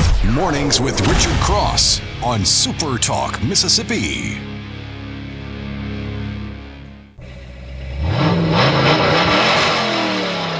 She's real fine, my 409. She's real fine, my 409, my 409. Well, I saved my pennies and I saved my dimes. Lance got the message from Jason in Starkville, and he says, let's have some happy stuff for the last few segments of the day. I will admit that today has been a little heavier than some. I think a lot of important stuff that we have covered, though. Mornings with Richard Cross, Super Talk, Mississippi. This weekend, Mississippi State is on the road. Southern Miss has an open date. Ole Miss has an open date. And so you might be thinking, what should I do with my weekend? What if I told you the 6th ranked car show in the entire country is happening in the Jackson metro area starting tomorrow? Mike Marsh can tell us more about that. He joins us as we get set for Renaissance Eurofest number 18. Mike, good morning. Good morning. Thank you for having me. Glad to be here. Yes, sir. Congratulations, as this car show that you created and continue to direct has grown and grown and grown to the point of being ranked as a top 10 car show nationally. What an accomplishment. Yeah, it's really quite remarkable. The 20 finalists in the USA Today poll, the 20 shows that were finalists, we were the smallest of all 20. We were in the smallest market of all 20. And quite frankly, I was very surprised that we were named in the top 10. It's an incredible benefit for us. Well, that certainly is outstanding. I got to ask you about the timing. We know that Cruising the Coast is a huge car event that lasts for an extended period of time, and it gets started on Sunday. Is it coincidental that you've got tomorrow and Saturday for the Renaissance Eurofest, or is that kind of capitalizing on the fact that you got a lot of people that are coming to Mississippi focused on cars at this particular time of the year? Well, actually, we picked October because it's, in my opinion, the nicest month of the year in Mississippi.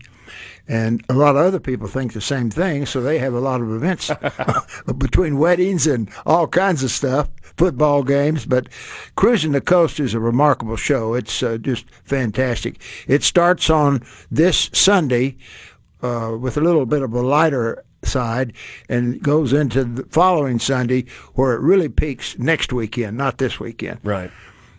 But I guess with car enthusiasts, though, to be able to come to a state where you've got two major car shows happening in a pretty compact time, that's pretty opportunistic, right? Absolutely. And our show is so different. It is all European automobiles and motorcycles. Cars have to be 25 years or older, or they can be of a special nature, limited production, modified, etc. But they're all European. We got cars from 6 different countries, and we've had 255,000 people attend our show in the last 17 years. So not that there's anything wrong with the Beach Boys 409, but we're not going to be seeing those this weekend in Jackson. It's the Renaissance Eurofest. It's taking place at the Renaissance at Colony Park there in Ridgeland. I'm going to ask you a hard question. You bet. What is your favorite car? Mercedes 300 SL Gull Wing Coupe. Particular year model? 55, 56. Do you own one of those? I own one, and like a dummy, sold it way, way, way too early. Oh, the regret that hangs on. Let's talk before we talk about the specific vehicles that people are going to see. Let's talk a little bit about the schedule. Things get going tomorrow. Right. And you got a big rally tomorrow afternoon, car rally. Yeah, we have an escorted drive. We'll have probably 50 to 75 cars, and they're cars that are in the show, and we'll be escorted by the Ridgeland Police Department, and the drive will last about an hour. Then we have a reception for everybody that participates that evening from 5 to 7.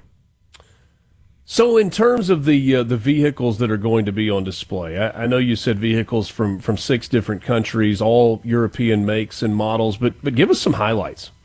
Well, this year every year we seem to luck on to something new and different that really makes our show grow.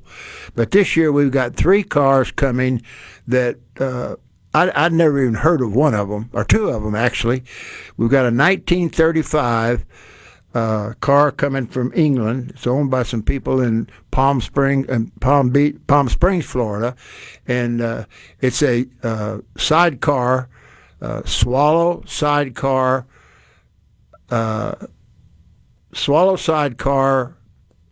Mark II, which is a very nice car.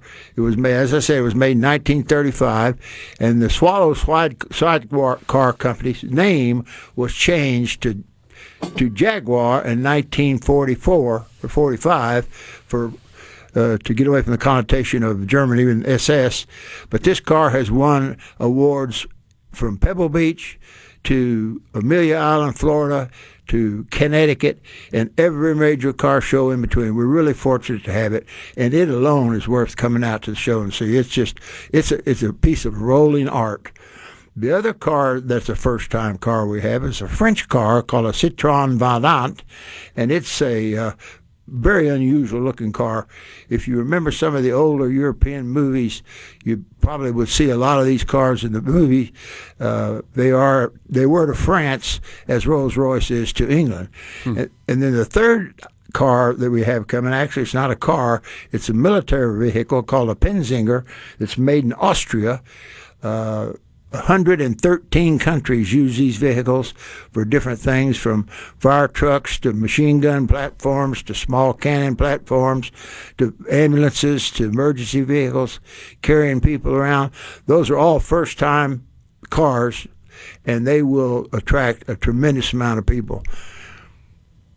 What is the interest level in the motorcycles that you've got there? Because we're talking cars. Right. And people can go to Rolls-Royce and Ferrari and Porsche and all of the different brands and see these incredible automobiles. But the collection of motorcycles that are there is also off the charts. Yeah, we're very fortunate to have European motorcycles, and that's something that I insisted on when we started the show, and we're maintaining it.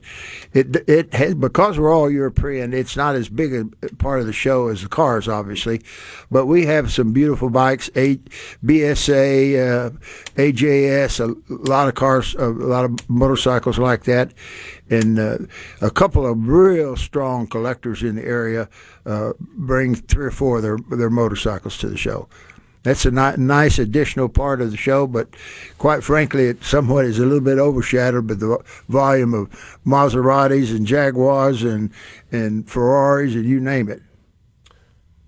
Are BMW motorcycles newer? Are you going to find some of the older BMW motorcycles in this as well? Oh, yeah. You may not know this, but before BMW made cars, they made motorcycles, and they make a magnificent motorcycle. There's all different types of them, from small ones to big ones, but we have a couple of BMW collectors here in town that have some beautiful bikes that will be coming to the show. So I'm curious. I was looking through different European motorcycle brands, and Benelli is an Italian motorcycle brand. Is that the same company or the same group that makes Benelli shotguns? I don't know. I can't answer that question. Okay. I'm not familiar with the name at all. I just I just kind of randomly found that and was curious.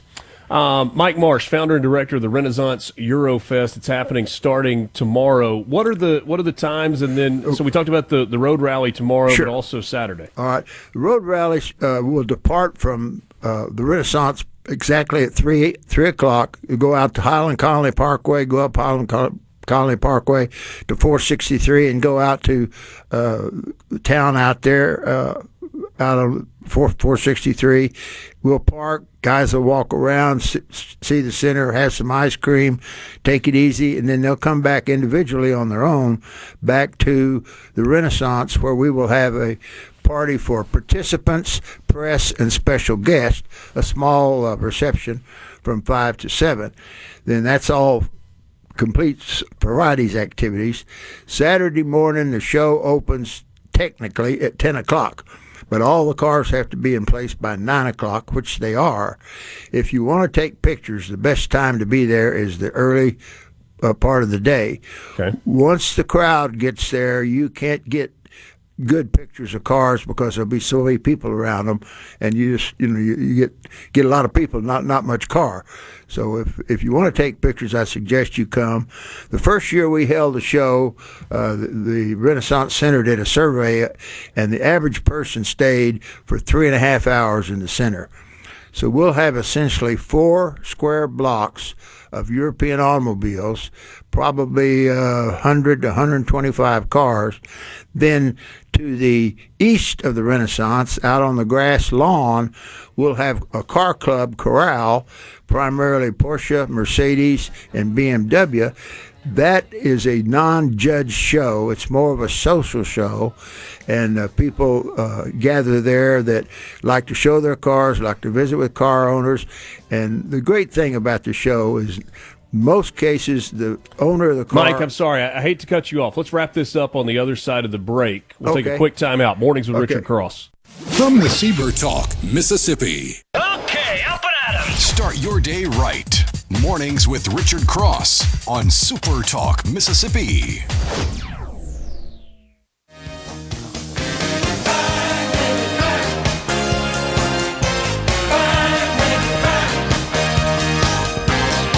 Mike Marsh is my guest, founder and director of the Renaissance Eurofest. A couple minutes left with him as he was kind enough to stay through the break. I just didn't want you to get cut off by those commercial breaks. They come whether we're ready for them or not sometimes.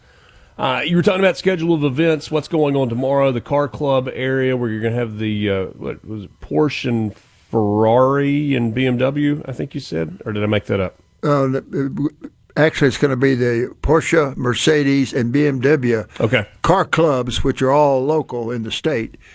And it's just like the main show. It's free to the public. It is a free, fun family event, and Renaissance is an absolutely spectacular place to have a show like this. We couldn't be more pleased with how it's helped us over the years put on a first-class event. You touched on something that I wanted to hit on as well, and that was a word that people like a lot. Free, free. No cost if you want to attend and just check out the cars and motorcycles this weekend. Right. It is the only show in the country that I know of that is free to the public and free to participants as well. Most car shows will charge the participant $25 to $100, and some car shows will charge the participants as well as the people. The big shows on the East Coast, Florida, you're talking $200, $250 just to go to the show. See the same quality of cars, I might add. Yeah. I've got a buddy that a couple of times has gone out to Phoenix for that big international show and auction, and he was telling me, he said it's unbelievable how many people show up for that, in the hundreds of thousands over the course of the event. Yeah, we know that there are a lot of car enthusiasts that are out there. Mike, is this a bigger segment of the population maybe than most people realize? I would say yes, because while we're all European, there's clubs for pickups, there's clubs for Mustangs, Corvettes, hot rods, street rods, rat rods. Everybody seems to have a different passion for the automobile or the truck. Cruising the coast is a 8-day event that I would imagine a million people attend that show over the course of 8 days. Yeah. So it's a big business. It's not, it's for people like me that I don't hunt. My golf game got so bad I had to quit. I don't fish. I don't have a duck cap. I do cars. And a lot of people, it's amazing, when we first had the first show, one of our sponsors, Gene Del Coleman from Bank Plus, who's a Corvette guy, was absolutely amazed at all the cars we got out of a foreign make, and he said, "My gosh, where'd these cars come from? These are all closet cars. They've come out of the closet." So, and it's been growing every year since that very first year, and we're just very fortunate, and we encourage all the people to come out and enjoy. Many places to have a nice lunch if you like, many places to shop, and the great thing is you can park no more than a block away and be right in the middle of the entire event for the entire day. So there's a lot of good things about the show other than just the cars. It's Eurofest. It's happening this weekend in Ridgeland, Renaissance Eurofest. Everything gets started tomorrow. It's going throughout the day on Saturday. There is no entry fee, and it certainly is going to be a good time. Mike, I've got a question for you that isn't specifically related to Eurofest, but more car collectors and appreciators. And this may be an eye of the beholder thing. It may be just, our tastes or what they are. I'm curious among car enthusiasts what the opinion is of everything original, in some cases restored, versus some of the retrofits that we are seeing with, if you take I don't know, maybe a classic Land Rover Defender that was very utilitarian, didn't have a lot of creature comforts, but people are going in and retrofitting these, and whether it's power steering or a video screen that's in the dash or all of those things. Is that simply just what people prefer one way or the other? It's a very personal thing. And in the example that you mentioned, the Land Rover, if the Land Rover stayed in its original condition and was kept up well, it would be worth a lot more 10 years after doing all the modification work that you talked about. The more original a car can be for a vintage car show, the more chance it's got of being first place. I show my cars at Highlands, North Carolina. This year at Highlands, the featured brand of the show was Ferrari. And the second place car got beat because it had a thumbprint on the windshield. It got beat. It came in second. to another car, and that's how technical sometimes some of these car shows get. It's a different thing for some people like it that way, and some people would just rather go out on the grass and put up a chair and visit with people and talk about cars. Sure. It really is fascinating, and it's funny. You said with that Mercedes 300 SL that you had, you sold it too soon, and I would imagine that there are collectors and enthusiasts all over the place that have similar stories. Do some of the prices that you see for some of these classic cars, whether they are American or European, do they just almost cause you to gasp? Oh, yeah, absolutely. I mean, the big auctions, not just in the States, but as well as the ones in Europe, it's nothing to have 15 or 20 cars sell for $5 to $10 million each. Wow. It's absolutely nothing. And, I've invested in cars and done well, but it's a passion that I love. But if it's a productive, profitable passion, makes it even that much better. Yeah. What's the? I know you don't have an exact number on this, but what's the split on people that are car collectors or investors, as you called them just a second ago, that buy and hold versus buy and they're looking to sell to make a profit so they can move on to the next one? The people that deal in the real high-priced cars usually buy them and keep them. They'll have a garage, and they'll have room for 10 to 20 cars. But there are some people that buy and sell cars, but the more expensive the car you see, the less the turn on it. It finds a home and usually stays there until the owner gets of the age where he can't enjoy the car anymore. He doesn't have any kids that want the car. That's when it usually goes up for sale. Mike Marsh, founder and director of Renaissance Eurofest. It's happening this weekend. The Renaissance at Colony Park. Going to be a great time. Looks like the weather's going to cooperate. Maybe a little bit warm, but plenty of sunshine and a little bit of a breeze. It's going to be a great weekend. Absolutely, and I appreciate you guys having me on. I hope to see all your friends out at the show. Always fun. Mike, thanks so much for your time. Thank you. Mike Marsh with Renaissance Eurofest. And I don't know if Lance is going to make it out there this weekend or not, but, man, from the lineup of cars and motorcycles that they're going to have, what a cool weekend. I'm hoping to swing by Saturday after I get out of here and on the way to deer camp. So, it'll be a fun day. And he was talking about the BMW motorcycles. Man, those things, I grew up in a neighborhood, I had a couple of friends, and the father loved the BMW motorcycle. And they had 2 or 3 of them, and they were just really the coolest machines I'd ever seen. They were so unique and different, and I'm sitting there going, this BMW makes these things? But, yeah, some of the motorcycles are just really the coolest thing ever. I think one year there was one that he had like a sidecar or something that came on the motor. I think that might have been last year, and that was really one of the coolest pieces too. So, but, yeah, what a great show, and Mike is an absolute great guy. It really is incredible. Really great stuff.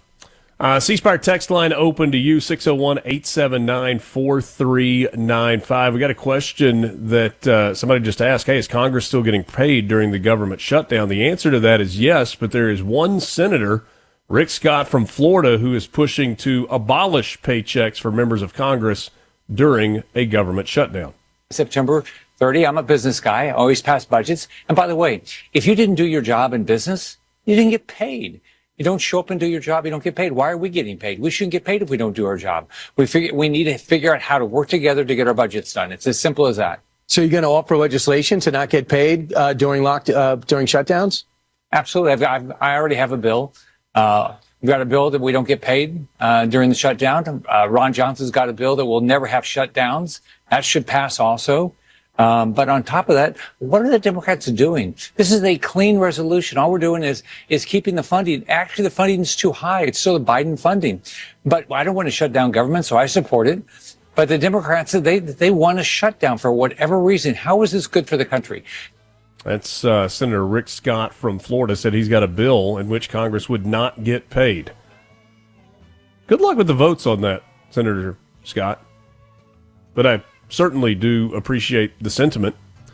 We'll take a time out. We will wrap things up of this on this Thursday edition of Mornings with Richard Cross, presented by Community Bank, rooted in our community, communitybank.net.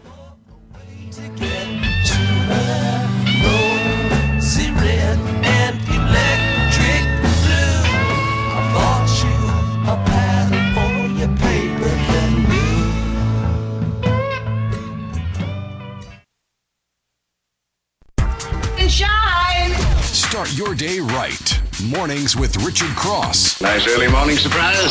On Super Talk, Mississippi.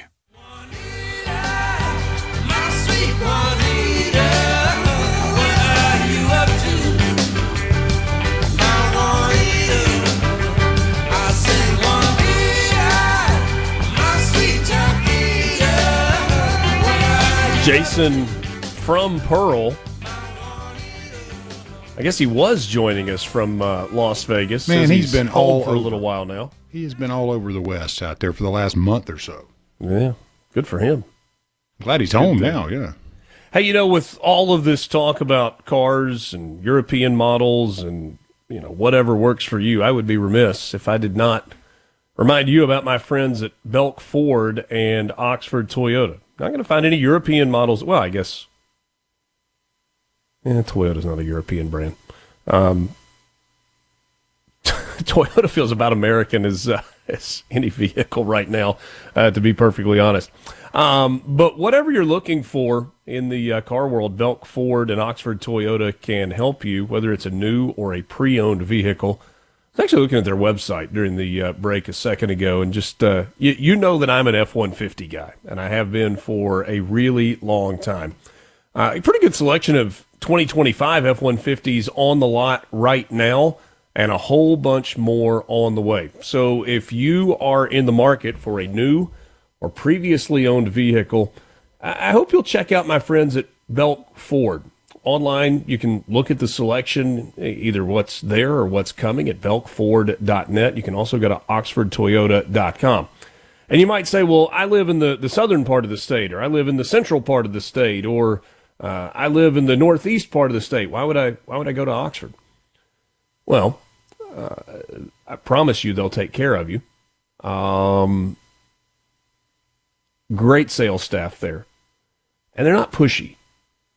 They're not going to be racing out into the lot the second you pull in. We've all had that experience before, right? You pull in and you get out to look at a window sticker on something, and all of a sudden it feels like you can feel somebody. They're tapping on you. Hey, can I help you? What are you looking for today? That's not how they treat you. They may mosey out at some point and say, hey, anything I can help you with? Anything you're looking to test drive? What are you in the market for? They want to be helpful, and they will find the best financing available. If you're writing a check for it, great. They'll work with you on that too. But if you're looking for the best financing rates, they'll make sure that you get what is available to you. And they're not going anywhere. The Belk family has been in the automobile business for over 100 years. And they will be tomorrow. They will be next week and next month as well.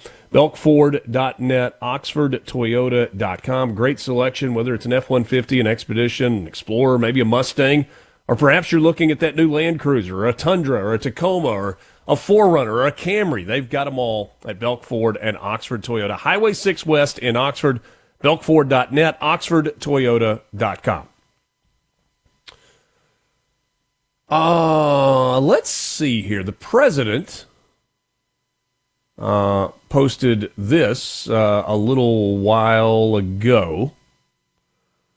I think it was a Truth Social post, but they all get moved over to X as well. And Donald Trump says this: I have a meeting today with Russ Vought, he of Project 2025 fame, to determine which of the many Democrat agencies, most of which are a political scam, he recommends to be cut, and whether or not those cuts will be temporary or permanent. I can't believe the radical left Democrats gave me this unprecedented opportunity. They are not stupid people, so maybe this is their way of wanting to quietly and quickly make America great again. President DJT.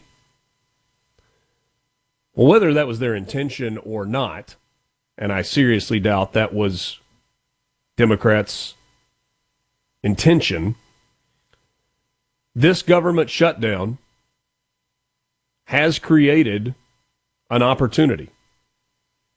It has created an open lane for Donald Trump with Russ Vought from OMB and others within the administration to evaluate ways that they can make government smaller. You heard that from Michael Guest this morning. You heard it from Mike Ezel yesterday. You've heard it from Speaker Johnson and other Republicans. Is it lip service? Is it a campaign talking point? Or is it real? This is an opportunity that Republicans in both Congress and the White House have to do what they have said they are going to do. And that is to try and reduce costs, to reduce the bloat that is the federal government, to eliminate redundancy, and to create smaller government. Will they do it? Will they take full advantage? Or is this bluster from the White House and from Congress? I don't know, but I think we're going to find out pretty quickly. If Russ Vought gets his way, you will see cuts. What a wild time to be alive. There is so much going on. And kind of lost in the shuffle of everything that's happening domestically is the ending of the Israel-Hamas war in Gaza and that 20-point proposal that the White House put out earlier this week, and we're just sitting to wait and see if Hamas agrees to end that war. Thanks for being with us. Lance will be back tomorrow. I'll be back with you on Monday. It's Mornings with Richard Cross, Super Talk Mississippi, presented by Community Bank. Have a great Thursday. A Super Talk Mississippi media production.